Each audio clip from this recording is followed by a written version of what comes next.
আমরা বিভিন্ন অনেকে চাকরি পেরেছেন, অনেকে সরকারি বেসরকারি চাকরি পেরেছেন এবং যদিও সরকারি ঘোষিত আমরা আমাদের নিয়োগপত্র পাই নাই। আমরা আমাদের দেশের ভাগ চলে গেছে এবং আপনাদের পক্ষ থেকে আমাদের সহায়তা পেয়ে এজন্য আমরা রাজপথে নামতে বাধ্য হয়েছি। আপনার যদি আমরা শিক্ষক, আমরা চাকরি দিব, আমরা চাকরি করতে চাই, আমরা রাজপথে থাকতে চাই, আমরা ক্লাসরুমে যেতে চাই। আমাদের জন্য ক্লাসরুমকে উন্মুক্ত করার জন্য আমাদেরকে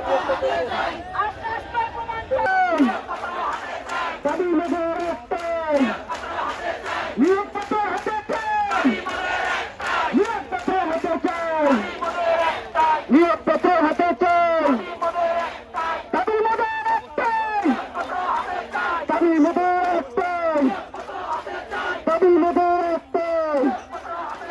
তুমি কে আমি কে, তুমি কে আমি কে, তুমি কে আমি কে, দাবি মেধার একটাই, দাবি মেধার একটাই। তুমি কে আমি কে, তুমি কে আমি কে, তুমি কে আমি কে, দাবি মেধার একটাই, দাবি মেধার একটাই। নিয়োগপত্র হাতে চাই। আমরা এখান থেকে আমাদের দাবি আদায় না হওয়া পর্যন্ত আমরা এখানে অবস্থান করব। এর পরবর্তীতে কোন নিয়োগ প্রক্রিয়া দ্রুত সম্পন্ন হইলে সেখানে যোগ্যরা নিয়োগ পায়। কে ভাই নিয়োগ পায় না বলেন?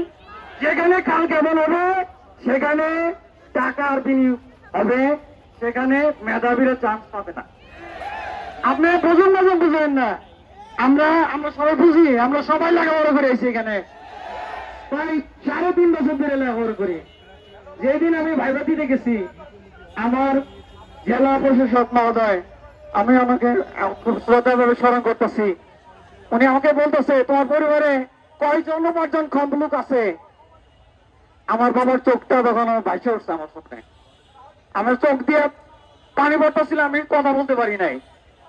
আপনারা বলেন, যদি দ্রুত নিয়োগ প্রক্রিয়ায় যদি কোন বিনিয়োগ প্রক্রিয়া হয়, আমার বাবার 1.5 পাখি জমির ছেলে 1.5 পাখি জমি বিক্রি করে 15 লক্ষ টাকা দিয়ে চাকরি পাওয়া সম্ভব না।